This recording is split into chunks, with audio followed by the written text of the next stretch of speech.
Good to go. Aloha. Welcome back to the SANDCAST. I'm going to welcome myself back welcome to the back to United you. States. We are back. Everyone's home right now. There's no tournaments going on. So we figured we'd sit down and give you a nice little fan Q&A. We've got a lot of good questions from our fans. We have a lot of good updates from what happened out on the road in the Cancun hub. And, of course, we're stoked to be brought to you by Wilson, the best volleyball in the world. Number one, for sure. It really is. But, dude, welcome home. Thanks, brother. It's been a while. Yeah, man. I know. It's good to be back. It was 23 days in the bubble. It was a long stay out there for you. Yeah. Were you out there longer, like the longest of anyone? Were there any teams already there when you got there? Were you guys like there number was one? I want to say 8 athletes on site when we got there. Pedlo, of course. Yeah. Just fiending. Well, dude, you guys think that you were gone for a long time, but Sam and Sam cannot return to Canada. None of the Canadians can. They cannot go back until the Olympics are over. Heather Bansley and Brandy Wilkerson are just living in Brazil. They've been there since November, and so that's just their new home until after the Olympics. So Sam and Sam, I don't know what other Canadian teams are there. The McNamara's. They went back to Florida, right? Sam and Sam. Yeah, they're in Florida right now with the O'Days. I believe, and I think a German team. Yeah, that's right. O'Days played pretty good volleyball. I was really excited to see them out there. Those are the New Zealand boys, and I got to play on the New Zealand tour and hang out with them and spend some quality time with them a few years back. And they're really good players. I've always been when the hell are these guys going to be out on the world tour? They don't have funding, and so it's tough for them. But they played some good ball, made one main draw, and I want to say they almost beat. And they were close in a lot of their playing matches too. I want to say 15-13 with Allison or something like that, right? Yeah. And Sam. So I played them in the semifinals of the Cook Islands One Star, and that was the first time I'd seen Sam. He's freaking good. He's really good. But I was talking to Jason Lockhead about him. Yep. And Jason was just like, they could be the best volleyball players New Zealand's ever seen if they just wanted to go for it. He's like, I want them to so bad, but they're just not doing it. Yeah. It's hard though, because New Zealand's close to nothing. Yeah. Their trip can't be cheap traveling anywhere. Oh, for sure. That's probably the worst place to live. Yeah. And travel on the world tour. They'd have to be based out of Cali or something, which is going to cost you money. Yeah. And they're not getting nearly or any of the funding that teams like we are in the U.S. But yeah, cool team, cool guys, and good team to watch out for. Yeah. Overall, the teams that were coming out of the qualifier, it was kind of crazy because you and Trevor, how was it being back in a qualifier? Stressful. It's probably been a while. It's humbling. Yeah. I like it. I mean, now that I'm out of it, I'm like, okay, that was good for me. You know? Because there's nothing more stressful than that. Or country quota on top of that. Yeah. There's so many thoughts and feelings that you're fighting.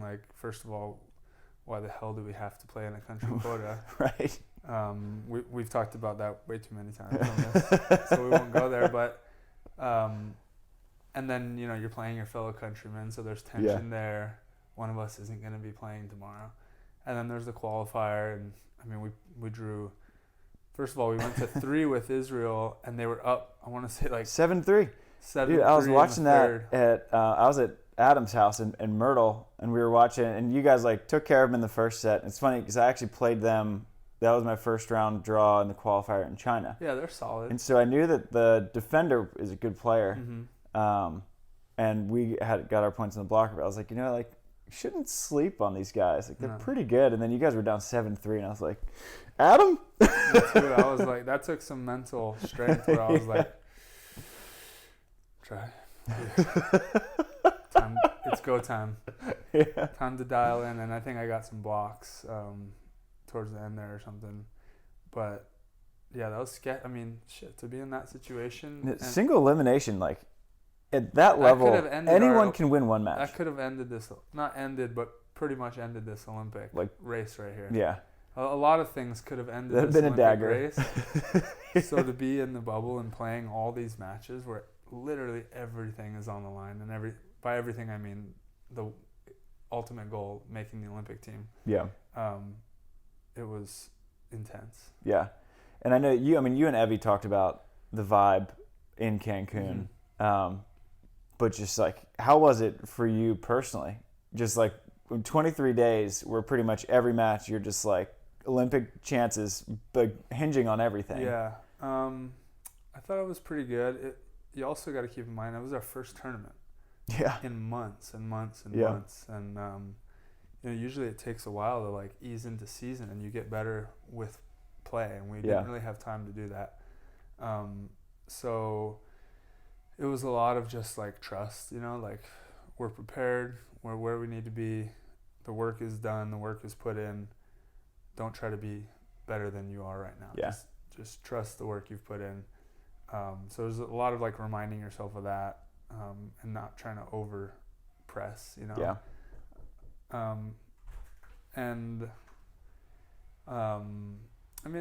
It was stressful for sure, but I think we handled it well. We were in it for the long run. Like we had talked about it beforehand. Hey, this is gonna be a grind. Yeah. At week 2.5, we're gonna want to go home. Right. Other teams are gonna be like walking around kind of pouty. Like, let's not be them. Let's be aware of it when those feelings come up. Let's acknowledge it and be like, okay, we expected this. Yeah.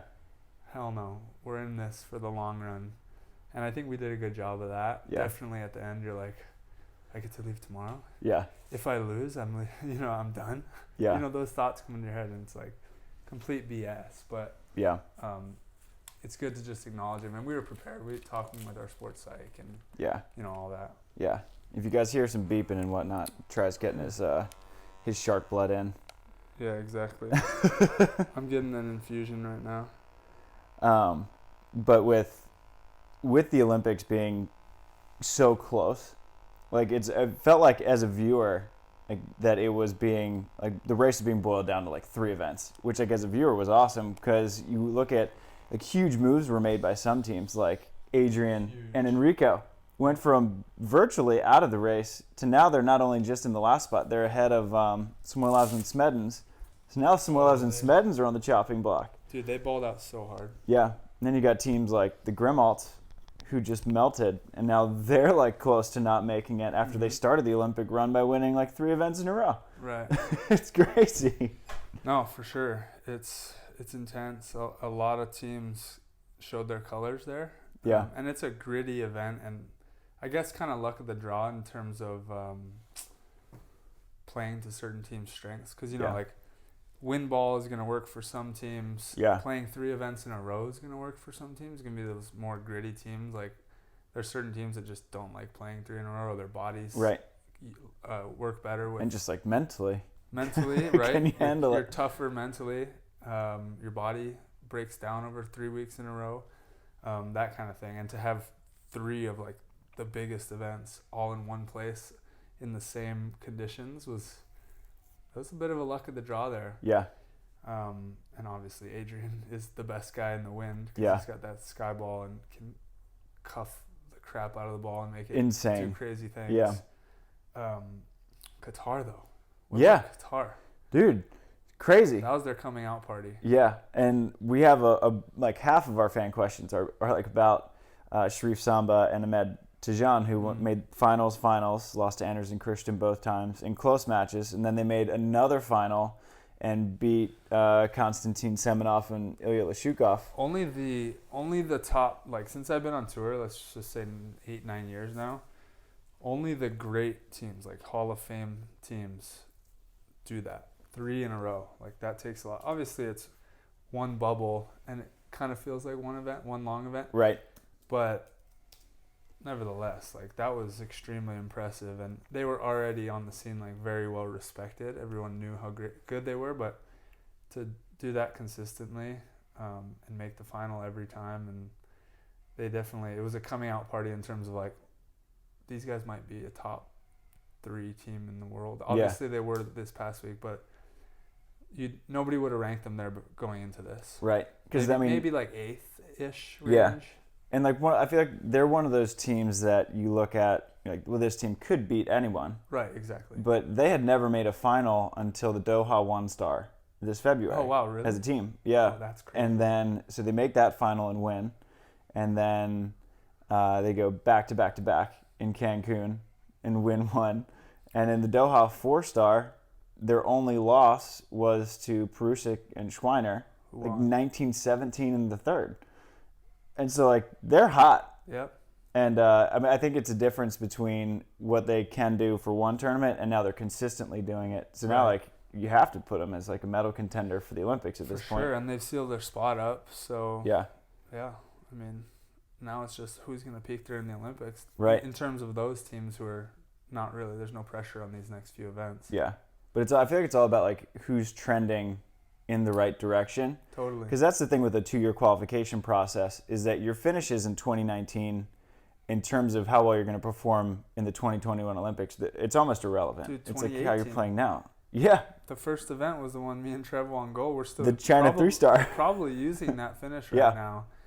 And that was like my first FIVB in 2018. Yeah. Like, that has not much to do with how we're playing now, you know? Yeah. Obviously it all adds up, but that was a long time. Yeah, because you look at, and on the women's side, I think the race, so the women's side is basically all sealed up internationally, except for our American race is the last one that can change anything. So it's basically... The backside of the women is pretty much sealed up? Pretty much nothing. Wow. Yeah, because Joy Stubb and Marlene van Ursel, the Netherlands team, they were in, but Joy's pregnant and like due during Tokyo. No. So they're out. Whoops. Yeah. And so the gap between the last team in the rankings and the next who can catch them is like 1,000 points. Oh yeah, good which luck. With 2 left is pretty steep. And I think that's even kind of wrong because that's a German team that would be the 3rd German team. So they have to actually pass Lara Ludwig and her partner. Oh wow. So that race is pretty much over. So now you have, it's basically the last spot is basically Clay Sponsel, can they catch Carrie and Brooke? And Emily Stockman and Kelly Kalinske, if they get like 2 medals, I think they have an outside crack at it. Right. But Clays and Sponsel are trending in the right direction. Like they're knocking on the door. Came out country quota, which they're undefeated in country quotas, which is insane. Didn't they lost in a qualifier though, right? They drew Brazil. Dude, it's so BS that they were even in that. Crazy. The fact that everyone was playing and they're sitting there on the side with their ranking and the spot they've earned was such BS. Yeah. But, but they came out country quota qualifier and went fifth. And they needed a medal basically, or I think a 4th would have passed. They would have passed Carrie and Brooke, but they lost in 3 to Mel and Pavin. And they lost to San Kaiser and Madeline Meppelink in the other one. And so they just need a 4th. And but they had a victory in itself because in Cancun they had enough entry points. So now they're out of the country quota. Carrie and Brooke are back in it for Sochi and Ostrava, which is huge with 2 events left. Now you're just straight into main draw. You win both your pool play matches and 2 more, and you're in the Olympics. It's gnarly. And Carrie had some gnarly matches. Yeah. They played before us on Stadium, the one against Anna Patricia and Rebecca. It was like a long one. Yeah, we were just waiting there like, oh my god, this is brutal. But it was intense and like Carrie was siding out. Brooke had like a 1-arm stabby direct deposit into the other corner. And those other girls are just beasts. Yeah. And they ended up pulling it out. Those were some big points. Oh, yeah. Big time. They easily could have lost that. Yeah. So it's, as a fan, like, I watched so much volleyball these past 3 weeks. Yeah. It was awesome. Yeah. And it was crazy because I was talking to my editors at the FIVB, and I was like, there's no sense in doing stories updating the Olympic race because it's nonstop volleyball. So as soon as we update it, one win, and now that story's irrelevant. So we just waited. So I did a master spreadsheet yesterday to see like who's still in it. And so the guys, obviously the American spot, Phil and Nick tied Jake and Taylor. Yeah. You guys are 440 points back with 2 events to go, which is attainable if you guys perform in Sochi and Ostrava. And we're all dropping 400s, I believe. Yeah. So if we tie, no one's going to be jumping ahead like they were in all of Cancun. Yeah, so Phil and Nick are finally out of their 25th and 17th to drop. Yeah, exactly. So you guys need better than 9th to gain points. If we get a 9th, we don't gain. Right. Right, okay. So you need a quarterfinal would get you 80. Fourth would get you 160. And then a third and better will give you kind of the bigger jumps you need. Right. And then internationally speaking, like the last spot is between like Samoilovs and Smedens, Adrian and Enrico, and then Piotr Kantor and Bartosz Losiak. They can only benefit with a 5th or better. Pedlo and Schachter need a better than 9th to jump. But then the team that I'm really interested in watching is the Germans, Ehlers and Flugen, because they have like an 160-point finish counting towards their total, and they have 5,700 total because they're like really top heavy. Right. Because they got 2nd at the Tokyo 4-star and 5th in like 2 majors, I think. And so their points are really, so they have like shitty finishes at the bottom that they're dropping. So they can gain points faster than anyone. So if they have like one big finish, then they could hop in. We gave them a 5-star forfeit. Oh, true. We gave them a 9th for free. So they thank you for that one. Yeah, you're welcome, guys. I could use those points back right now. Yeah. So that's our current Olympic standings update. But while we're on the topic of Qatar, we do have a couple fan questions. We'll do from Joe Meserve. What has Qatar been doing, and what has them playing so well right now? So, like, did you see anything from them, like, up close that they're doing exceptionally better than what they were doing before? No, I didn't watch that much before, to be honest. Yeah. And I just watched here and there. I watched the finals. They're really athletic, and they're just scrappy. Yeah. So, like, the wind did help. It is usually windy in Doha, and I think they're just used to that. Like, they just automatically were like, perfect, wind ball. We're totally comfortable. But they're just scrappy. And I think they were really comfortable and confident, and that's kind of what it came down. Because they've been athletic. That was one thing, was like, they're deceivingly, like, extremely athletic. Yeah. You know they're athletic, but, like, when you play them, you're like, whoa. Like, he got up a little higher than I thought. Yeah. And then his arm's even longer than I thought. And I didn't think he could get that ball. They're chasing balls down. They just seemed like they were in a really good rhythm with each other. Yeah. And being really scrappy, and they're really athletic. And then the confidence was like through the roof out there, because I think they just felt good in the wind. Yeah. And that's what, after they had made 2 finals, I was in Myrtle, and Marty Lorenz was actually there. So I spent like 2 weeks hanging out with him, and he was like, do you think that they can do it again? And the way I look at it is that I think that like success begets more success, and that you have the confidence and you're like, all right, well, everything's working, and you go up. And I think it makes such a difference when you are sitting inside out and you're like, well, we just made 2 finals. Like, I'm going to side this next ball out too. Right. And so I was like, I think for sure that they'll at least make the quarters again. And you staying in the same venue. You're not like traveling. Right. And, like, getting the jet lag, and like you're basically trying to stay in the same zone all 3 weeks. You know, which is obviously very difficult, but I think it's different than going to Brazil, winning an event, flying to Europe, winning an event, and then going back to the U.S. and doing that. Yeah. That's a different challenge, where you don't, because you have to like do a full reset each time. Yeah. Whereas there's like, walk back to your room, rest again, eat the same meals, go right back out and do what you've been doing. Yeah. So, I don't know. I don't want to downplay it at all, because it was freaking amazing performance, almost unheard of, even for like only Anders and Christian have really done anything like that in recent years. Yeah. So they were awesome. I know that when I was with them in Doha, one of the things, I mean, just kind of back to the question, like, what have they been doing, is that they don't work with other teams at all. It's just like them and like 4 coaches. Oh, wow. And kind of like what you and Trev do with Jose and Leandro and whoever else Jose brings into the beach. Dan. Sophia.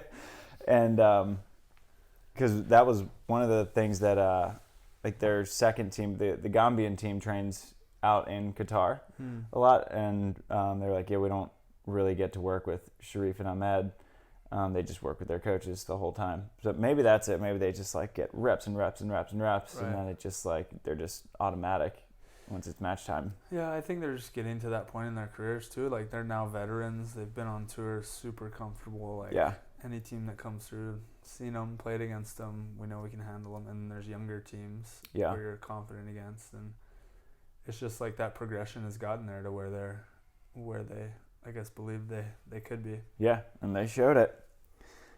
Second question, this is an interesting one. So I mean, that kind of bubble is pretty unprecedented. So Joe Meserve is wondering, what did the organizers do well in Cancun? Well, I mean, they put on a nice event, first of all. Like, they put us in an area where we weren't going to go crazy. Yeah. Because it's really easy. It would have been really easy to go crazy. Right. You know, there was enough food variety. It wasn't, like, the greatest food in the world, but it was fine. Like, it was a variety. At least you could switch it up if you wanted to. And they gave us space. We had a lot of space. Even though there was a lot of people there, it wasn't crowded at any point. And then on top of that, they were strict in terms of just keeping COVID out. And everyone was pretty on board. They were strict. Like, if you went and hugged a fan, quarantine in your room. Like, you can't come out of your room for 3 days or something. Jeez. Which is fine, you know. I mean, they had to be strict about it. And it was up to us to follow the rules. But at the same time, they gave us space. They allowed us to go to the ocean as long as we didn't get close to anyone, kind of run down and come back. The pool was great. I think just the venue was great in general. And, I mean, safety was, like, the biggest thing. It wasn't that, like, you know, I don't think many people are really scared about the virus for themselves, but scared of it ruining the event for everybody else, or your chances of competing. So they did a good job with that, and the setup was good. They had to kind of smash it in there in between the hotel and the building, but it was good for what we needed. You know, you weren't setting up stands anyway, so if we wanted grandstands, it would have been not enough space. But I just think they did a good job all around, like making it manageable and keeping COVID out. That was the biggest. Did anyone test positive? Some of the ball boys did. And so all of a sudden, like, I'll go back, start the match, and nobody grabs the ball. I'm like, where are these guys? I'm like walking over to get the ball, and the ref's like blowing at me because I walked too slow. I was like, but, which is fine, you know. But I just didn't know that. So all the ball boys had to quarantine for like a while. And then. But none of the athletes. None of the athletes. That's awesome. That's great. Speaking of going slow, though, you and Trevor, the stalling kings against Jake and Taylor. It wasn't even stalling in my mind. It was literally survival. Just moving at like I'm not stopping at all. I'm just going through my routine to get back to the spot. Dude, that match I think is maybe like a top 5 match I've ever watched. That was awesome. And we were talking a little bit about it earlier that, like, I think that you guys, Trevor and Taylor, bring out the best in each other. They play great. For sure. Because we were talking about, like, Taylor, like, the first 2 weeks, he had just been kind of, like, shooting around and hanging and poking. And then all of a sudden, against you guys, Taylor's just bombing. And I was like, okay. I know. He's awake. We literally were watching film. We're like, Taylor's shoulder might be hurt or something. Like, he is not hitting a ball. And I was like, I don't want to say that, you know, like, and go into it thinking that. But I was like, let's just watch him in warm-ups, Trev. Like, something might be up. And then he hit a few. I was like, all right, never mind. We're over it. But then in the game, he started bombing. I was like, oh, okay. But, like, to your point, they totally light up against each other and know their tendencies really well. So I see Trev making reads and like popping out of nowhere where I'm like, oh, I don't got it. And then he's like, I'm here. I'm like, oh, all right. You knew that was going there. Okay. And then Taylor's freaking ridiculous. Trevor's making nice plays, you know, off speed and ripping away. And he's just like sliding in, taking it off his shoulder perfectly. Like making all those plays, but like just putting himself in the right spot. You can tell he has a read on Trevor when he's, you know, even when he's playing well. So for sure, they were playing each other well. But there's like, it was a super good energy because they're both their confidences stayed really high. And I was just kind of managing our team's energy. I was just really staying in my zone because I knew Trevor had him covered. I just needed to remind him not to scream because he gets so fired up. He was like yelling and all that, and I was like, Trevor, we can't lose that breath. Like we need that breath. We need that oxygen. So no more yelling. I told him that, and then he'd do it again and be like, shh. I did that a few times. He scored a point, like a big point where we should celebrate, and I go, shh, breathe, and I just like stopped him. I was like, this is kind of funny, but this is what we need right now. Yeah. And he'd like listen to it. He's like, oh yeah. Yeah. So yeah, you saw us like turn off in between points, fully like 100%, and then like turn off. Yeah. And you had to. Like that was a long day for you guys. Like you wake up, do or die match against a really good team. I've probably never been more, I guess, like stressed after one match. Like losing to Canada for me was like that whole rest of the day. I was just like, I couldn't shake it. Yeah. I was like, you got to be kidding me. Like that just wasn't, we didn't play well, first of all. Right. We put ourselves in a really effed up situation. We have to win 3 the next day, and we draw the what seed was Brill? Top 3, maybe top 4. It's high. At 25th. Yeah. Like so, we had to start the day at 25th, and then go to 17th and play the Spaniards. Yeah. 2 good teams in a row. Exactly. And then we had to play Jake and Taylor, who are sitting around all day and just watching us. Yeah. And that match started at 10 p.m. for you guys? 10 p.m. Yeah. So your day started at 11. Ended at 11:15. Yeah. Yeah.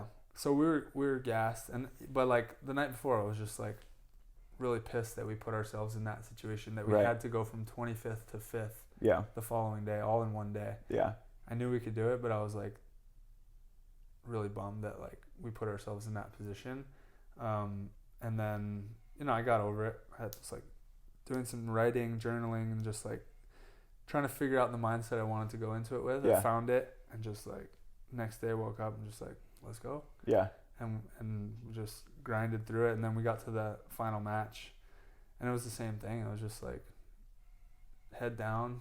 Yeah. You're in it. You're in the zone until I had to tell Trevor at one point. I think did we lose the first or win the first? You lost first. You had a huge lead. 26-24, right? You were up like 17-13. Oh, really? And then, I think you lost like 26-24 or 28-26, something gnarly. So that shows you how I don't look at the score. But we were gassed, like in the first set. And I was like, it was the kind where you're like, all right, like they have every advantage. Like we're freaking absolutely gassed. Like, we can barely move.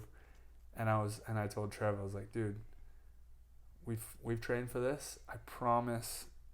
I don't know if he listened to me or not, but this is like what I wanted the team to know is like, I promise you, your body's gonna react. We just have to let it. The second wind's gonna come. They're making all the right plays right now. Everything's perfect. Taylor's literally dug one off his shoulder perfectly. Taylor played awesome. Could not be any better. I was like, dude, just weather the storm right now. I promise our second wind's gonna come. Yeah. And we both kind of went into that hybrid mode of just play and then turn off. Yeah. And then it happened. We pulled the second set out, 21-19. Yeah. And then it was just like, let's stay here, stay in this energy efficient zone. And I mean, I didn't even look at the score. And it was just one of those matches where even match point, Taylor scooped Trevor. And Jake runs under the net. I was like, no way. I was like, in my head, I'm like, are you freaking kidding me? And then I saw the set go. Jake had to bump it all the way back over. Right. So he couldn't really set Taylor. Yeah. I was like, okay, we're going to get a free ball back. Yeah. Like, that's fine. I'm fine with that. If Taylor were to scoop that and then Jake set him perfectly, I'd be like, what are we going to do? Why aren't you on her side? Yeah. And then they send the free ball, and I had been setting all match. Yeah. And I just, right off the bat, Trevor, take it. Yeah. And in his mind, after he told me, he's like, are you kidding me? You made me take that? I've been taking... I was shocked that Trevor took it too. Yeah. Normally, I'm really aggressive on that, but I was just like, he made a good swing right before. Yeah. He was bombing. He was getting served all match, so he's in a rhothm, and he was siding out. Yeah. So I was like, like early, you know, I made the call just so I could commit to it.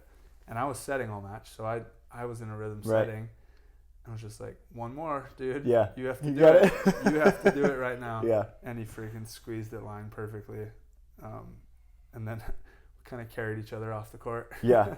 I was going to say, when you guys went to 3, because I was like talking with Gab pretty much the whole time. And I was like, Gab, there's no way they can win this third set. I was like, they're going to have to get dragged off the court. I call it marathon mode. It's where your mind is convinced that your body can't do it anymore. Yeah. And then you just give in, you surrender. Yeah. And then your body is like, no, I got more. Yeah. After 25 miles, you're like, what's okay, one more to 26? Exactly, right? Yeah. It's like that when you're in marathon, like, which is, I got been raised by endurance athletes. It was like, let's just get the mind out of the way and see what the body's capable of here. Yeah. And that's kind of like the mode we went into. Yeah. Problem is, we won the match. It was cool, like shaking hands with Jake and them. They were respectful and like stoked on it after, not stoked, but like, you know. I think anytime you play a match as good as that one, afterwards there's just this mutual thing where you're like, that was good volleyball. Yeah, exactly. But then it's 11:30 at night. We played all day. Yeah. And then we have the Russians in the morning, and my stomach's just in knots from like 3 in a row, too many protein shakes. And you got nothing in it.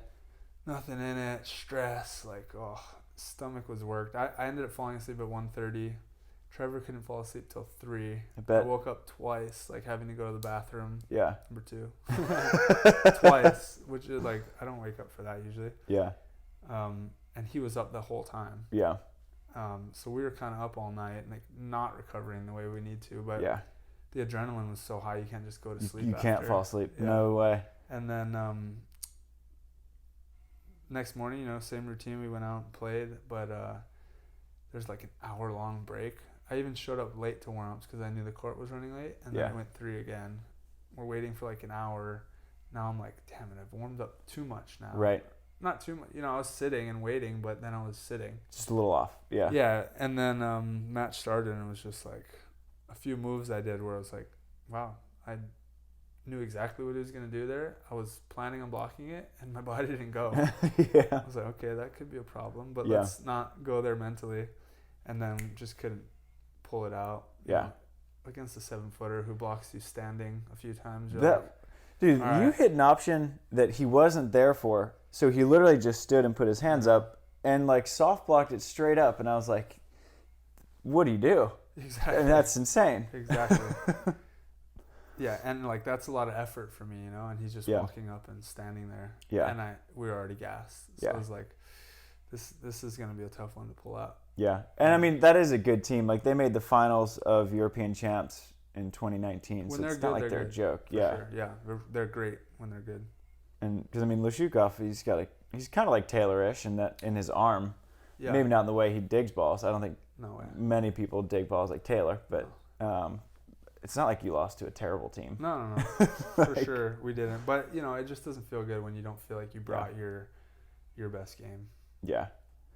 So that was, because Carlos Mezquita, he wants to know, what do y'all consider the best matches to watch from Cancun? Yours with Jake and Taylor, I think, is my number 1. Number 2, I'd put Cantor Losiak versus Anders and Christian. That was wild. I didn't watch it. It was like one of those matches. Was it like intolerably hot out there?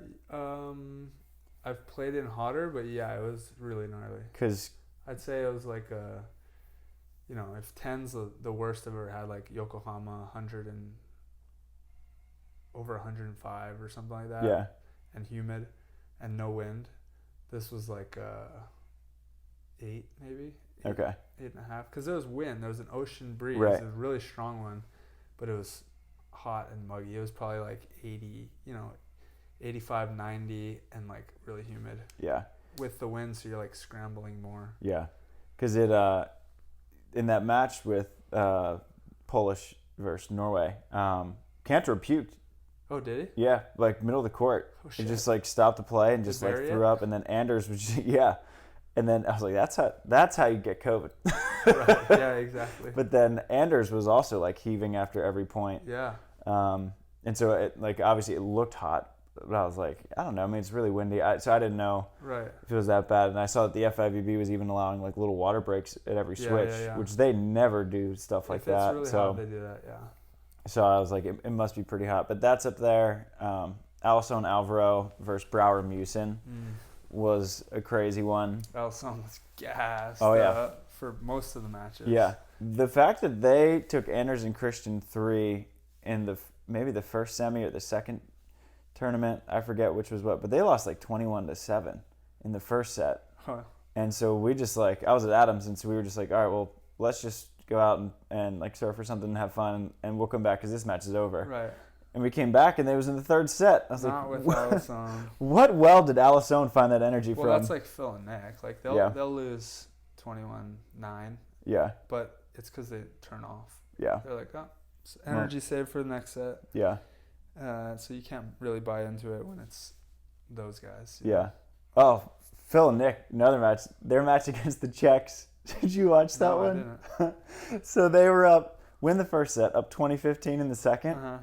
And so Adam he's like best friends with Phil and Nick. He's like, hey, let's like take a picture in front of the TV. Like, send it to Phil and Nick. It'll be awesome.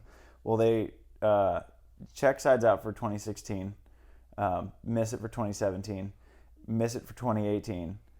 Nick, there was a crazy play. Czech gets the point for 2019, and Nick gets a red card. Oh, that's right. To go 2020. Yeah. So they end up losing that set and winning in 3.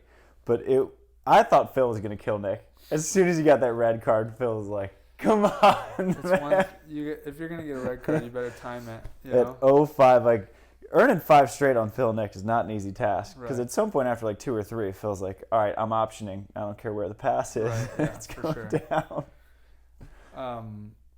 Yeah, there's not really an excuse for that one. But I do think Phil, at this point in his career, or always, he could use that fire, and like he needs Nick specifically, who's like his boy and best friend in the world, to like light a fire and scream at him and just like do something stupid to wake him up. And I feel like Nick does that. When Phil's not playing good, he doesn't necessarily go at him, but he'll start freaking out. Yeah. Like, I don't care if I get a card. I don't care if anything. Yeah. I'm creating energy. Yeah. And I'm hoping that it lights my partner up, or like makes the other team freak out, or time delays or whatever, Yeah. And it works. It does. Like, you remember when we had J-Rod on the podcast? Yes. And he was telling us that Nick came up to him and was like, hey, man, I need you to give me a red card. Yeah, exactly. So I'm going to freak out. Pretend to freak out, and I need you to give me this card. So there you go, fans. Like, there's a legit strategy behind it to like the veterans. Yeah. And we were doing our slow walking, and the ref gave us a yellow card. I didn't look at the ref, but I heard Trevor say like, "Are you kidding me?" And I was like, I could care less. Yeah. Like, I'll absolutely. A yellow card's harmless. Doesn't do anything. I'll absolutely take a yellow card. That's like a timeout for us. Basically. Yeah. It's time for you to pull your card out of your pocket. And like write something down. I didn't look at him, acknowledge him, anything. I was like, yeah, all right, whatever. Yeah. But my point is, like, the best of the best know how to use even a red card. Yeah. Which you lose a point for, and you get fined. But if you do it at the right time, like Jose Loyola tells us all the time about when he was losing in the stadium and everyone hated him because he was so fiery and pissed off and whatever. They're playing the home team, wherever it was. They lose the first set. They're losing in the second set. The whole crowd's against him. He's like flipping them off and just like pissed, And they're about to lose the match, and he freaking tears the whole net down. 20-minute, 30-minute delay. Yeah. Cards and all this stuff, but they had to play the match out. Right. They come back and win the set. That's awesome. And he's still coming at the crowd. Yeah. They come back and win the match. That's awesome. Like, if I didn't do that, we wouldn't have won the match. Yeah.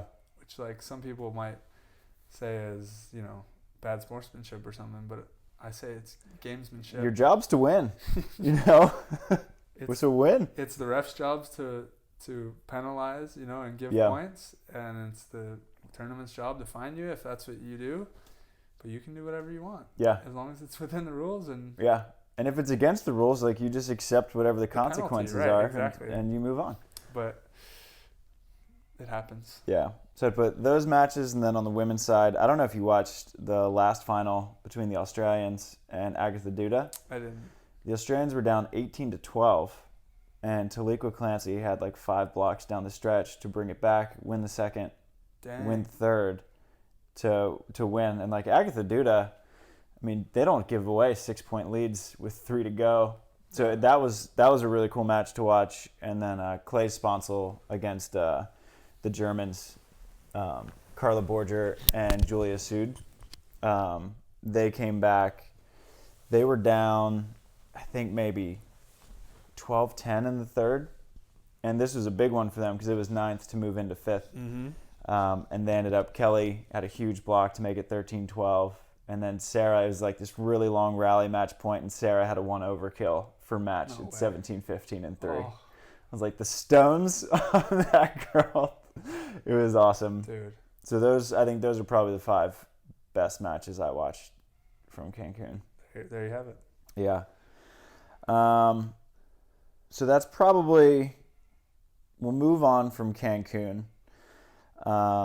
So we can go kind of more to just general questions about the sport.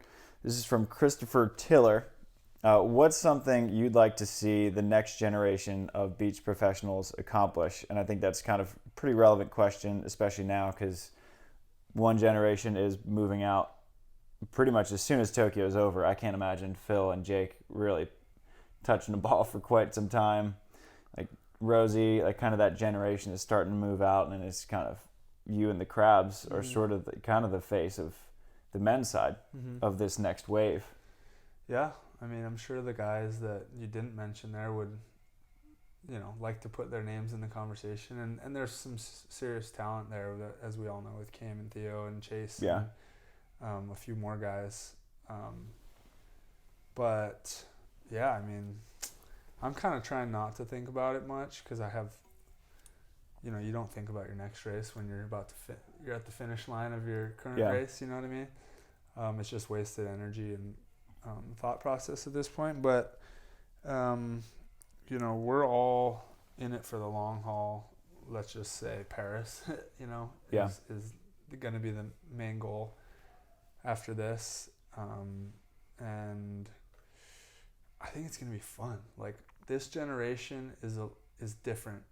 We are not like the past generation, and there's nothing wrong with the past generation, but they're different from us. Yeah. We're more fan oriented, putting ourselves out there, a little more energy and hype, and like showmanship, I guess. The other generation is very authentic, but we're able to kind of bring that authenticity out to our fans, I feel like, at a little better, which is just a generational thing. And we're working really hard to like do our part in growing the sport outside of what we do on the court. Yeah. So I think it's just going to be fun to watch, and we're all going to, especially the Hawaiians, like, we're not scared to go at each other and like bring out our personalities and like just like be raw professional athletes. And I think that's going to be fun to be like kind of the faces of the sport. And I hope that the AVP sees it the same way, and that they start gaining traction post-COVID, and we can really like build up these characters and be these kind of superstars. Not that like I want to be a celebrity or like have all this attention. I really don't, but I want the entertainment value. I want our fans to just be like, yes, this is awesome. Yeah. Like, and if they would that's why that match we played in Cancun, I was kind of bummed that it was on the outer court. Mm-hmm. The diehard fans were watching for sure, but the average fans probably weren't watching. And if we could have done that in the U.S. in front of a packed stadium with what was on the line, that could have been, the greatest match that a lot of people ever watched. Because then, and I feel like that would have helped your guys' case, because having that energy from the crowd helps bring you up and just like give you, like, just shock you back to life a little. That's what we want. We want to be in front of the fans. We want the fans putting pressure. If you hate us, yell at us. Yeah. If you love us, yell for us. Yeah. But don't take both sides. Yeah. You're either with us or against us.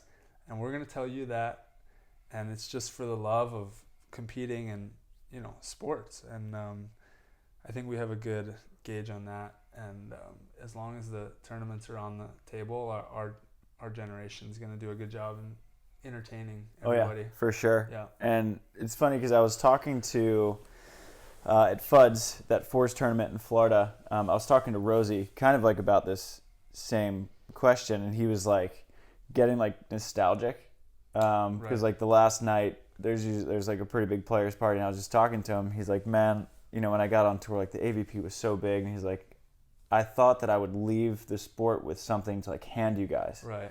And he's like, the AVP, you know, is putting on like 6 to 8 events. He's like, everyone's got to go to the world tour, and he's like, you know, it's a bummer that this is kind of like what it's coming down to. And so I think that this next generation, like, it's almost your styles, like kind of that in-your-face, entertaining. Yeah. It is more like the St. John, Karch, yeah, Hovland, Dodd, Randy, just like, we don't care. Like Randy Stokos, like running into the crowd and like you say that shit again, like, and, you know, and like having that interaction and different, but like similar in our own authentic way. Exactly. For sure.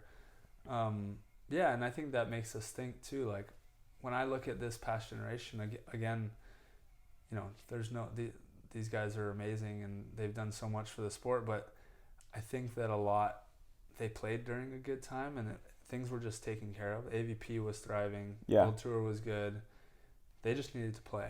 Yeah. And things would fall into place. Whereas I was sitting here early in my career, like I thought if I play, like all this other stuff would happen. Yeah. You know, I thought, you know, and then World Tour, AVP, everything kind of fell apart. Obviously, COVID is what caused that for the AVP. World Tour, the star system, blah, blah, blah. But my point is, I just kind of accepted we got to stop sitting around and waiting for the tour or the sport to like create something for us to thrive and like this, you know, create this entertainment that like, no, like do it for yourself. If the tour comes around, if other people come around and it all comes together, then great. But like, you can't sit here and hope other people are going to make you successful. Like we need to go out there, put our own stuff out there, make a YouTube, make the SANDCAST podcast, make my own YouTube, make, you know, do well with your Instagram, whatever it is, you know, interact with fans, broadcasting. Right. Just make it happen. Put your fate in your own hands. Yeah. But that's also cool to hear Rosie say that, because it makes me think like, okay, how can I get to the end of my career and hand off something better and think about it now, not at the end where I'm like, it's too late. But I've also been thinking lately, like, you know, wins are great, but I think at the end of my career, I'm going to be looking back and I'm going to have a better feeling about the impact I had on the sport. Yeah. Rather than the number of wins. Right. You know, and when I look at like Karch versus Kent Steffes or whatever, you know, who had a better winning percentage? Who was a better player?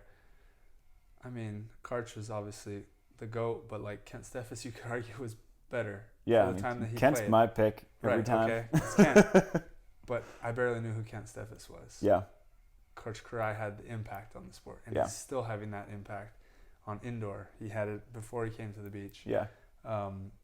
So obviously I'm not trying to be Karch Kiraly, but I think impact is really important. And you look at like a Rosie, he had an impact in who he was. He wasn't the best player, like, ever, really. Right. I mean, you could argue he was the best defender at times, especially when they won the World Tour as MVP. Yeah. But he had a huge impact when we were kids. It was like, Sean Rosenthal, he's dope. Yeah. You know, which is kind of how Taylor is now. I feel like similar. And then when I came on tour, Sean was the nicest guy. Him with a few other guys. Yeah. But there's some guys who just didn't bother with me at all. Right. And then guys like Rosie, Nick Luceno was cool. Phil actually was cool too once he opens up. Mm-hmm. Where they were just like, hey, welcome to the tour. What do you need to know? I'm going to teach you what you need to know. Even if we play each other the next day, like, we're good. Yeah. And that was pretty cool for me. So I kind of want to return the favor. Yeah. And I think this generation has an opportunity, because like anytime that you see something go down, you have the opportunity to bring it back up. And I think that this generation has that opportunity to kind of lift the AVP back up to where it used to be. Yeah. And, whether that's an NBA or whatever, like, I don't think that we need to be an NBA. Yeah. But I think we could be this huge lifestyle sport again, especially with this huge influx of talent that's coming in from the college ranks. And even, the younger guys are starting to get good enough where it's like, if you stick with it, you probably be pretty dang good. Yeah, let's be a part of the growth of the tour. Like, let's say that we had it at the bottom and brought it up to something great, maybe greater than it's ever been. Yeah. I mean, I honestly believe like a few things have to line up and this thing could just blow up. Like, it's that close, even though we're kind of in the dumps right now.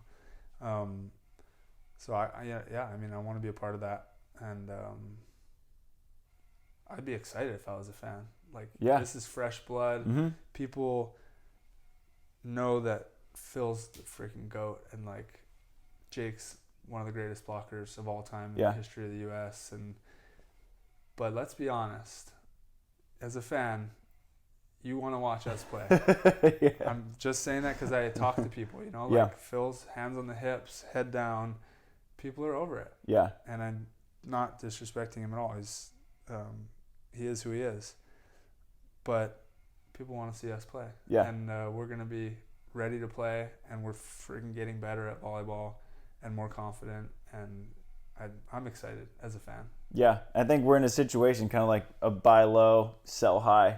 Like the AVP, we're at a low. Yep. And by the time that, like guys our age are 38, 39, 40, like it could be pretty high again, just because we brought a little entertainment to it. Exactly. While we're on the topic of entertaining, we're at about 51 minutes, so a couple more questions. Greg Chisholm asks, can you speak on your experience playing on a sponsored team at FUDS? What's the jump been like in followers and interest? So FUDS, for the listeners who do not know, is a biannual tournament in Fort Walton Beach, Florida. It's basically like the six man of the East and like the Southeast, where it's fours. And by far the biggest crowd that I've seen at a beach volleyball match in person was our semifinal. That's AVP, FIVB, so whatever. We're overseas playing, like all these teams. All the fans are watching you guys. Damn it. You're the genius. It was insane. And that's because it was pretty big in the fall. And when I played against Trevor and Taylor and Adam in the finals, and Trevor was like, best event I've ever played in my life. And it was easily twice the size in the spring. No way. It was insane. And so I think, and that's one thing that Rosie said, because I was like, Rosie, like, why are you still playing volleyball? Like, what's in it for you? Like, why are you here at this fours tournament that doesn't pay money? That's probably the best place in the world for him. And that's what he said. He's like, these are the tournaments that I live for. He's like, this is like the soul of the game right here. He's where he can dive into the stands, skyball from, way in the back. People just like handing beers like midpoint. He's an entertainer. Yeah. And he was like, this is what it's all about. So like the stadium court setup is the coolest that I've been to. That and Seaside in Oregon is awesome. Yeah. But so there's no stands. So it's just on a beach, but it's backed up against a boardwalk with like 4 bars on the bottom. And then there's a top level of 4 bars. So people are lined up on the sand this way and like pretty much down to the ocean, but also stacked in the bars. Right. And it's out nuts from the bars. Yeah. Dang. And so, like, the experience of playing in that was cool for me because that's literally the first beach volleyball I'd ever seen in person. When I went down to Florida, my editor was like, "Hey, there's like some beach volleyball thing. Like, that'll be your first assignment. Go right on this." No way. And so that was the first beach volleyball I ever saw. Was FUDS in April of 2014. And I was like, "Oh, well, this is pretty cool." And then so then to come back and like once I started playing, I like put it like bucket list, like I would love to just play in front of that crowd. And then to win it, especially with like a couple of my best friends and Cody Caldwell. Yep. I don't know if you know Cody, but he was awesome. I can see that. He's a banger. Yeah. And really good indoor player. Yeah, won a couple national championships at Loyola Chicago. But like events like that are super entertaining. And I think that the AVP could probably take a look at events like that and maybe take a page out of their books and maybe, like, we don't need to be a suit and tie professional sport. We could be this enormous, like, let's have an enormous party on the beach, maybe, like, clean it up a little so fans aren't just, like, chucking Miller Lite on the court. But, right, yeah, exactly. But it was super entertaining. Yeah.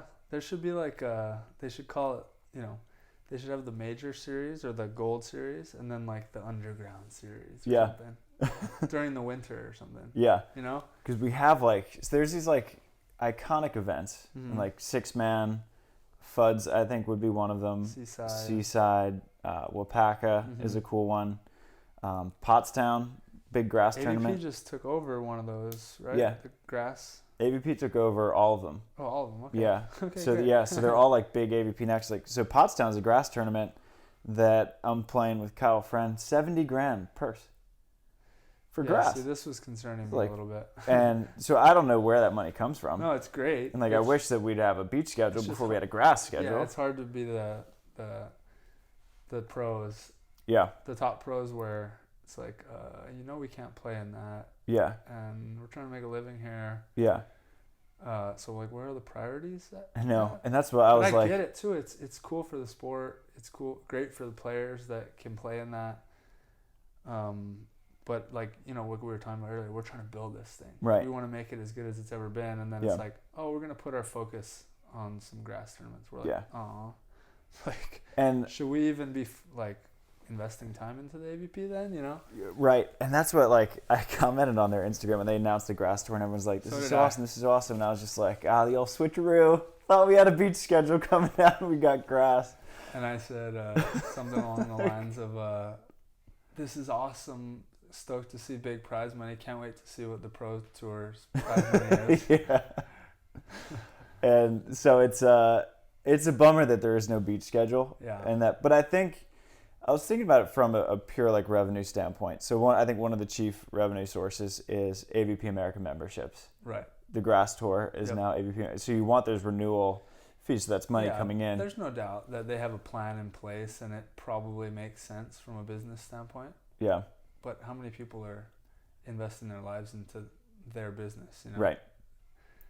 Yeah. So Pottstown is like one of those iconic ones. We'll put it in a different category because it's grass.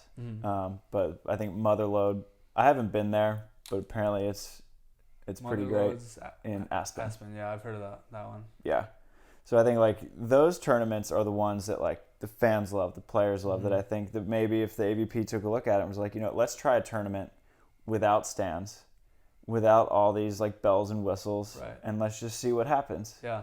And I think that the result would probably be pretty great, because I can't imagine what a crowd in Fort Walton Beach, Florida would do to see Jake and Taylor versus you and Trevor in a semifinal. If they were packing it for a random fours match where Cody had slept 2 hours. Right. You know? Dang. Like, legit. Yeah. So. No, those are awesome tournaments. For sure, like, that's kind of like the roots of our sport is like fans that like to watch that and play in that. Yeah. Kind of event. And it's cool, like, even if you're not like, you fell in love with the sport just by showing up to one of those randomly, right? Yeah. Yeah. It is cool. Yeah. And with Cody, he was also a question. This guy, Tyler Theriault, asked, Cody Caldwell is going to be the next big AVP prospect. Fact. And how many times have you heard this? Just like with everyone. Anytime like a guy with decent size comes in, it's like, this guy's the next one. And then 2 years later, it's like, well, this guy's the next one. And 2 years later, it's like, you know, Troy bounces the ball. And it's like, he's the next big guy. Talk to the top 10, 15, 20 players on tour. And if they say that, then, because they will say that about players who they think have potential. But if you don't know beach volleyball and you see indoor stuff and, you know, and I'm not denying, like, I really haven't seen Cody play enough. Yeah. I know he can bomb. Cody's awesome. Right. And he can be awesome. Yeah. But there's so much more that goes into being a good beach. Exactly. Having a good beach career. The mental part and understanding that, I mean, it's a lifestyle. Yeah. Can you live that lifestyle? Or exactly. Can you even afford to live that lifestyle? Yeah. That's kind of part of it. And then, like, the mental game of, like, it's going to tear you down. You look at Cam, like, he came over from Canada and he's realizing now, like, damn, it's much harder to play for the U.S. Yeah. Yeah. And so I think just like Americans as a whole, or just sports fans, we love our shiny new objects. it's like Andrew Wiggins plays in the NBA. It's like, oh, the next LeBron. And now whoever the next guy is, like, oh, he's the next MJ. Mm-hmm. And so now we have, like, everyone's saying, James Shaw, he's the next big guy. And then Brian Cook before him was the next big guy. And Troy was the next big guy. Remember, this is Robbie Page. This is a veteran sport. The veterans thrive in this sport because of their experience and the small things that they understand that has really nothing to do with their intangibles, like their capabilities. So if you're gonna judge that early on, like, this guy's freaking he was so good at indoor, he's gonna be great on the beach. Yeah. Like, does he have the off speed? Does he have the vision? Does he have the timing? Does he understand the beach game? Does he have the work ethic to figure it out? And then the lifestyle stuff that we were talking about. Does he make his partner better? Yeah. Because we can serve the other guy all day, and then your guy loses, then you're gonna say, "Oh, that's because they wouldn't serve him." Like, that's the game. Yeah. That's half the game. You got to learn to assert yourself. If you're not getting served, some people don't we'll serve the better player sometimes because we know the other guy will go to sleep. Yeah. He won't do anything else. Mm-hmm. If I'm not getting served, I better be fucking blocking, serving, getting, understanding where my guy's at, what he needs. I better be setting well. I better be covering, or else we're going to lose. Yeah. Right? I have to carry my weight even when it's not coming at me. So if your guy that you love is really good at attacking, what's he going to do if we don't serve him? Yeah. That's my question, And so, when people, and I love Cody. He's freaking great. And he could be great. I'm not even talking about Cody. James Shaw could be great, and Troy could be great, and Chase Budinger could be great. But we're so ready to label all these guys next. But to be frank, we haven't had a next blocker in 20 years. Phil and Nick have been our only, or Phil and Jake have been our only Olympic blockers for that long. Yeah, because it's really freaking hard to become that next big dog. Right. And so everyone's just got to pump the brakes. When you see someone new and really good, just chill out before you anoint someone new. And I make my predictions too sometimes. But I can't say that there's one guy that stands out to me right now. And there's some serious talent. Yeah. There's some legit talent. There's no one that's on the beach right now that I'd put money down on. Yeah. And one of them is going to break through. Yeah. For sure. One or multiple. I mean, if we're talking about Chase is already a top guy. It's just a matter, the World Tour part he hasn't really done. Yeah. Yet, broken through yet, but pump the brakes. We're always ready. We'll do maybe one more. Yeah, one more question.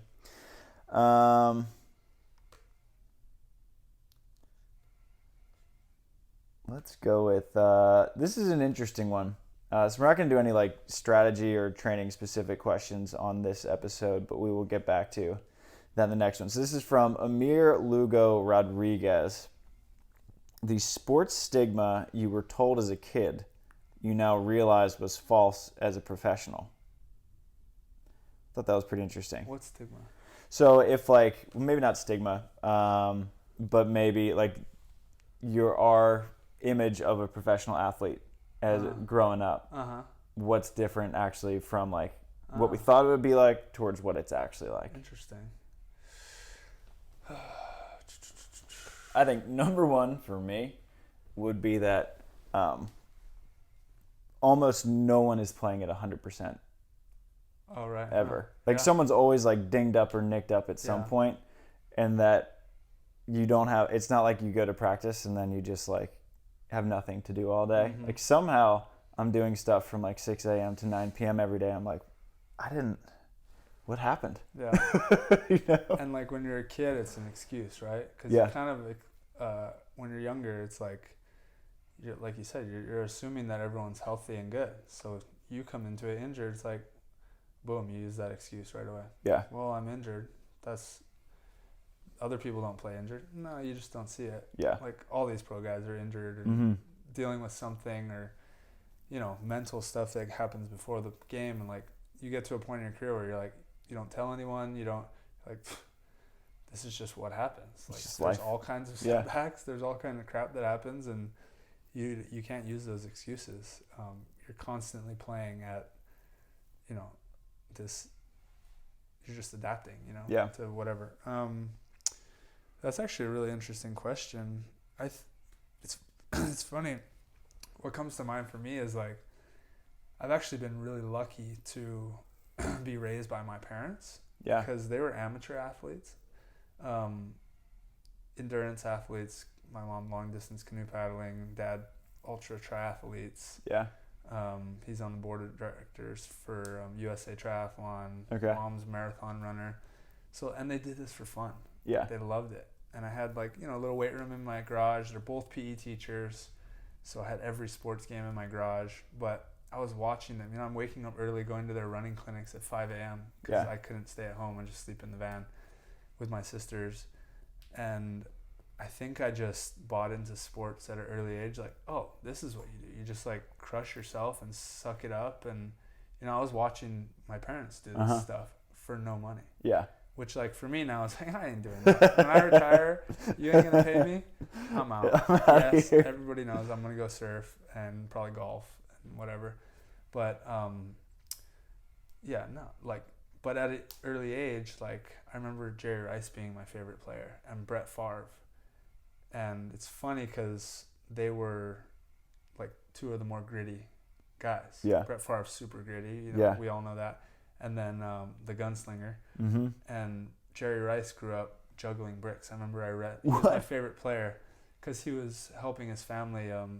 His dad was building houses and whatnot, and he like would catch bricks because they would throw it up to the top of the building and have to put it in, and like juggling them. And then he got this work ethic where he'd run up this hill. And I read a book because he was my favorite player, and I remember just like kind of buying into that, like, whoa, like Jerry Rice is the shit. And he like works harder than anyone. And but I think like, so that's just what came to mind for me. I'm like, wow, I actually like, most people probably don't have that perspective from a young age where they think it's glorified. You're like a freak athlete and you do all this entertaining to the fans, and like you have to earn that over years and years, the ability to actually leave the game, talk to the fans, and then come back in and perform. Yeah. So yeah, I guess it's just the grind of it. It's something that sucks. Yeah. It's freaking difficult. It sucks.